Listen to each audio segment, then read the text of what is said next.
Good evening. I'm Mark Sforzini from the St Petersburg Opera Company. Thank you for joining me tonight for this Facebook Live session. Last night we aired Act 1 of our 2019 production of Madama Butterfly, and tonight we aired Acts 2 and 3. It started just a little late, so if you were tuned into that broadcast, you're just probably finishing the end of the opera right about now. I created a theme song for these Madama Butterfly live chats based on the song Love, with music originally by Bert Kaempfert, sort of one of my favorite jazz songs. Nat King Cole made it very popular.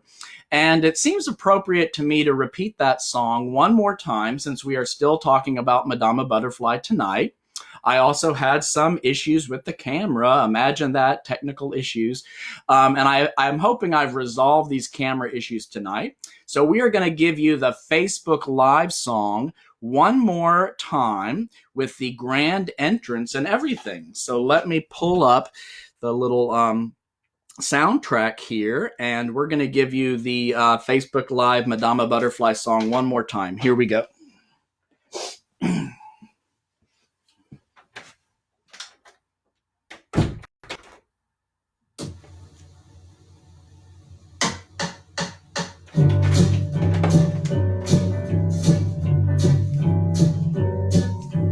L is for the likes and loves you send.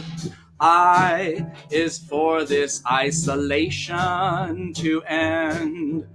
V is very, very wrapped up in my glass of sherry. And E is everything I meant to say and lost my way. And live is all that I can give to you. Facebook Live, where we can share a song or two. You can help me bear it. Watch this show and please do share it. Live was made for me and you. Tonight, Madama Butterfly, starring Zoya Gramagin as Cho-Cho-san, Sam Hall as B.F. Pinkerton, Sahoko Timpone as Suzuki, and Daniel Schofield as Sharpless. L is for the love they consummate. I is I will wait and wait and wait. V is very scary. In Act 3 there's Harry Carey. And E is even more than shoo-ba-da-ba-doo-ba-da-ba cho-cho-san. Opera's my favorite form of art, and these singers sing it from the heart. A heart in art can break, but please don't take my heart away. Tonight it's live for you and me. Live was made for you and me. And don't forget Perry Sussman as the wife, Madama Butterfly.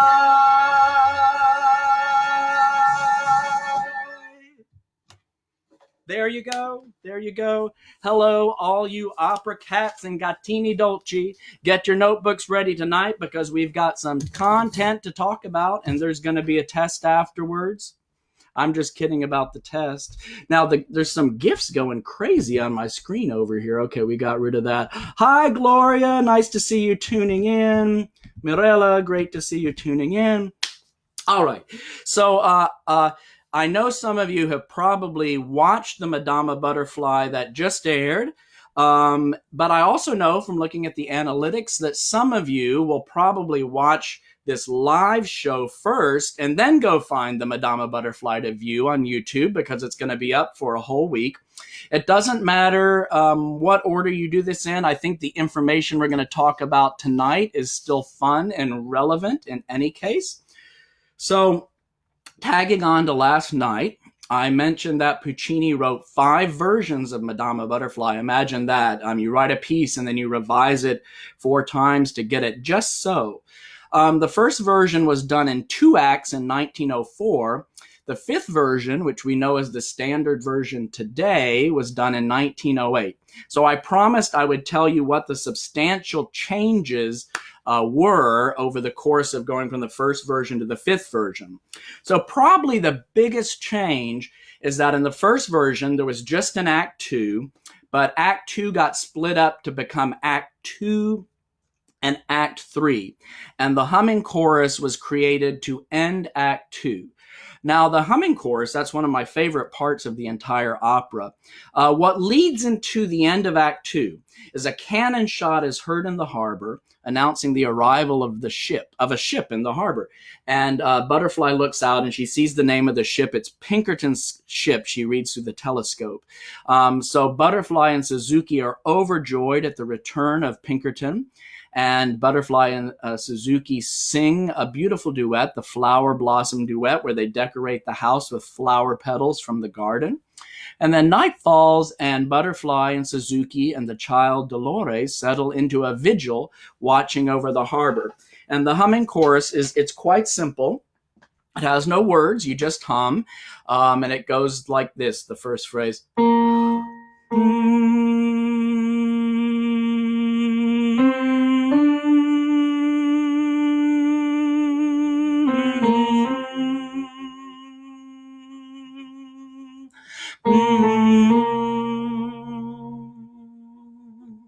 That's the first part of the humming chorus, and we're going to talk about that more later. So that was a big change, breaking Act 2 into 2 separate acts. Another big change was that by the 5th version, Kate Pinkerton, Pinkerton's American wife, had substantially less music than the earlier revised versions, and you would not have seen Kate Pinkerton last night in Act 1. She only appears in the final act. Perry Sussman was our Kate Pinkerton. And in the original version, Kate Pinkerton was part of a quartet with the characters of Suzuki and Sharpless and Pinkerton. But by the 5th version, this quartet had been scaled down to a trio, and Kate Pinkerton was left out of that. So that was a change. Another substantial change was the addition of an aria for Pinkerton in now what is known as Act 3. And that aria is Addio Fiorito Asile. Goodbye, flowery garden refuge. He returns to the house, and it's more than he can bear. And he sings that I am guilty, I have broken her heart, I am a coward, I must flee. This aria was supposed to make us feel, maybe more sympathetic towards the character of Pinkerton. However you feel in that regard, undoubtedly this added aria for the tenor in the final act pleased the Italian opera public because at the time of the first premiere of 1904 at La Scala, the Milan crowd booed the performance. And one of the things they complained about, they felt it was lacking in traditional song structure. So at least the Italian opera-loving public loved the addition of this tenor aria in the final act, and I think it was a good choice. That aria, the melody goes, Addio fiorito sil, dilettizia ed amor. So you might recognize that famous aria. And the last major change I want to tell you about is that there was less music in Act 1 for the relatives. The relatives are some lesser-known characters. There's an Uncle Yakuside, the cousin, the aunt, and the mother. And that was probably a good choice too, although it always makes me sad because usually you have some great singers singing these relative parts. And a quick shout out to our relatives. Jake Skipworth was the Uncle Yakuside, Sarah Mangrum was the cousin, Pelu Ni was the aunt, and Alexandra Riddims was the mother. So in the final version, there was less music for those characters to sing. So there you have it. There are the what I would call the major revisions from the first version to the 5th version. And I think now would be a good time to quickly say thank you to the show sponsors for that production of Madama Butterfly in 2019. Without these wonderful sponsors, these shows would not be happening. That's Michelle Kidwell Gilbert and Dr. Gordon Joel Gilbert, Morella Chimato in honor of Norman Smith, Marilyn J. Ward, and the Tampa Bay Times. So thank you to those individuals and the Times for their sponsorship of the St. Petersburg Opera Company. So let's see how we're doing here and who else might be tuning in, see if we have any questions yet. Hi, Carl. Diana, great to see you. Looks like Jake. Hi, Jake. We just talked about you, Jake. Great to see you there. Natalie, great to see you there. Thanks for tuning in. Todd Von Felker. Oh, wow. Great to see that you're here, Todd. Todd was our sharpless in the 2011 Butterfly. Awesome. Yakuside here. Yes. This is fun. You know, you do this show and then you see some of these comments pop over on the left. So glad to see that so many good friends are watching. So the other thing I said I would talk about tonight is the use of Japanese folk songs. Puccini studied Japanese music and became familiar with folk songs, and he uses about a dozen of them quite liberally throughout the opera, either quoting them or paraphrasing them, using snippets of them here and there, sometimes quoting some of them for very long extended passages. So even though there's about a dozen of these, I want to focus on three that I picked out. I picked out three just for you. The first one, Ichigo Yishi, which translates in English, the Lion of Ichigo. This was originally composed in 1811. I picked this one first because I suspect it might be Puccini's favorite. He uses it a lot throughout the opera, and it's the only one that he uses in all three acts.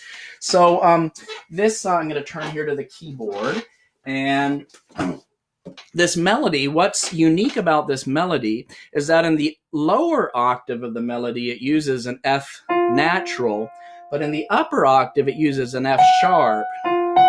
So this would be the same note in the upper octave. This is the F sharp in the upper octave, this upward thrust. And Puccini likened these three notes as a recurring symbol of Butterfly's ultimate tragic destiny. So here is that tune. And this is still, it was written in 1811. It's been played by all kinds of different instrumental ensembles, but it is also a song, and it is also frequently done as a solo koto piece. Let's start that one more time. F natural.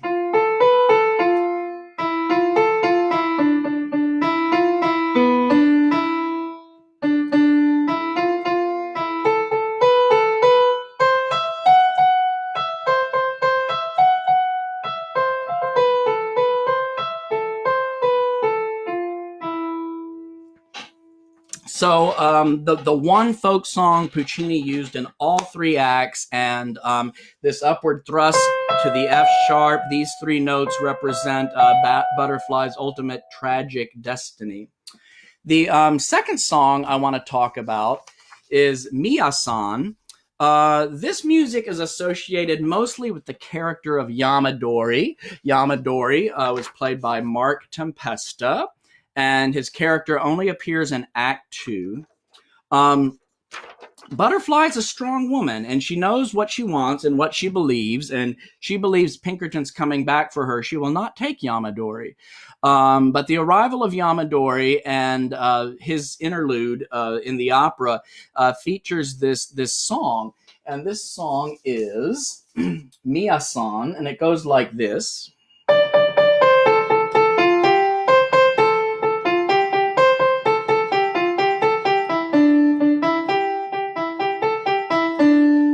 So you probably recognize that from the opera. And the words, the Mia-san was a propaganda piece urging an expedition, a revengeful expedition to Korea. The lyrics translate something like this: "My prince, what is it that is dancing back and forth in front of your horse? Haven't you heard? It is the banner of the emperor leading us forward on the punitive expedition to Korea." So I think Puccini knew exactly what he was doing, choosing a propaganda song to represent the character of Yamadori. I think that Puccini saw his heroine Cho-Cho-san as really a strong young woman who would not give in to the pressure of those around her. And she believed very deeply that Pinkerton was going to return and she was not going to be swayed by everyone else. The third song I wanted to talk about is in English, it's called the Foreboding Tune. The Japanese title is Shiryobushi, and this song is a very important song. It was popular in the 1880s and 1890s. And if you remember last night, I told you that Madama Butterfly was based on an American story by author John Luther Long, who had based his story on a semi-autobiographical novel, Madame Chrysanthème, a French novel from the 1880s. But John Long translated the words of the song Shiryobushi to include them in his story, Madama Butterfly. And the words go, joy of meeting, sorrow of parting. If only there was just meeting and no parting. And then the John Long story became the basis for David Belasco's play Madama Butterfly, which was done in 1900, which Puccini saw done in America. And that's what inspired Puccini to do the whole Madama Butterfly opera in the first place. But these lyrics are so important. The joy of meeting, sorrow of parting, if only there were just meeting and no parting. Shiryobushi occurs in Act 2 when Butterfly sings her famous aria Que tua madre, and the other place it's featured prominently is the very end of the opera. The tune is played fortissimo by the full orchestra at the very end of the opera. I think I'll play from the score. Let's go here to my Madama Butterfly score. And this is the very end of the opera.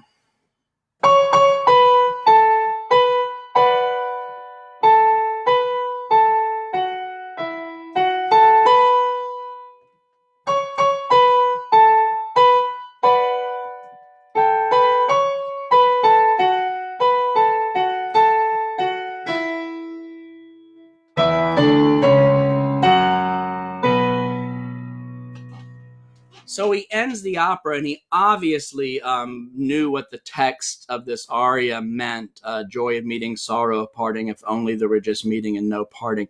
What's also interesting is the final chord of the opera, which I did not play just now. The final chord of the opera is this. Wow, that just sounds like a happy G major chord. But you haven't heard it in the context of the melody, which is actually in B minor, with the B and the bass, which casts that chord in a new context. It's as if this G major suddenly becomes a bold chord, leaving the listener suspended in midair. Here are those last few bars now with the final chord added.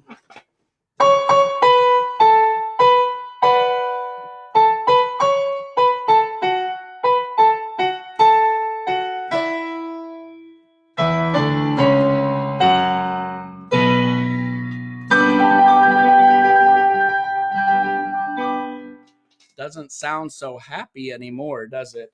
So that's quite the ending for the opera, and that's Shiryobushi. So those are the three songs. Oh my gosh, I just saw a friend from high school wrote a message liking tonight's show. Mike Shands. Hello, Mike Shands played the trombone in the band with me.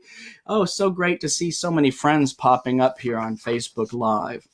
So real quick, I know I introduced the cast before, but I just want to say quickly who they all are again. So Hoko Timpone is our Suzuki. Daniel Schofield is our sharpless. He's the American consul in Japan. Zoya Gramajan is Cho-Cho-san. Sam Hall, B.F. Pinkerton. Now, you go to a live performance of Madama Butterfly, and you sometimes hear on the curtain call people boo when Pinkerton comes out, and you need to understand that they're not booing the singer's performance. They're booing the character of B.F. Pinkerton because a lot of people dislike the character. But that booing usually has nothing to do with the performance, and our Sam Hall certainly gave a magnificent performance as B.F. Pinkerton. We talked about Perry Sussman as Kate Pinkerton, the American wife. Stephen Steffens plays Goro, the marriage broker. Andrew Potter is the religious leader, the Balns, who is only in the Act 1. The Balns is a great sing because you sing in Act 1 and you get to go home early. And Mark Tempesta was our Yamadori, so that's the cast. I'm going to take a look here and see if we have any questions. Let's see, somebody from SPO's writing in such dramatic composition. Yes, I think Puccini really did know his craft. Just going to scroll through here real quick and see if there's any questions that anybody wants before we wrap up the performance. Carl Hesser was the stage director for this show. And let's see here. All right. Well, I don't see any questions, so I'm going to go ahead and move into our final segment. I do want to say that we are struggling at St. Petersburg Opera during these difficult times, and we would greatly benefit from a gift of any amount. No gift is too small. You can log on to our website, stpetopera.org, and go to the Support SPO section, and there's a lot of different ways you can choose to support St. Pete Opera. I know we all want to get back to live in-person shows, concerts, and events, but right now we have to wait. So I want to close tonight's show with the humming chorus from Madama Butterfly. Many of you know this tune. There are no words, you just hum. How do I know you know it? Because I've heard and watched you hum it with me at Maestro Series events in the past. So while we patiently in our isolation, we hold on to visions of a brighter day where we will all share our talents together in person. So we're going to finish tonight with the humming chorus from Madama Butterfly. And I'm going to pull this up here, and I'm even going to get you started with a little bit of conducting here. So the speaker's on.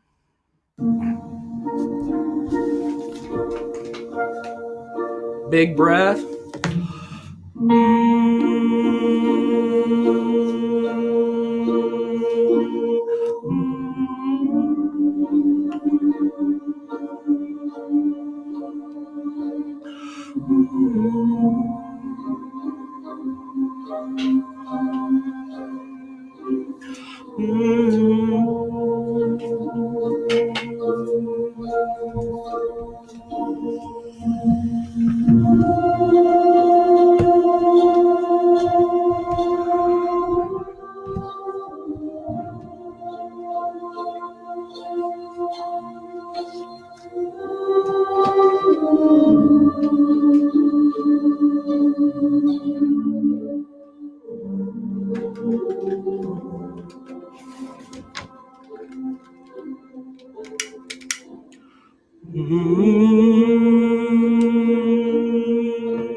Thank you for joining me. I'm Mark Sforzini, signing off for St. Petersburg Opera Company, keeping our listeners and our artists in our hearts. See you again soon.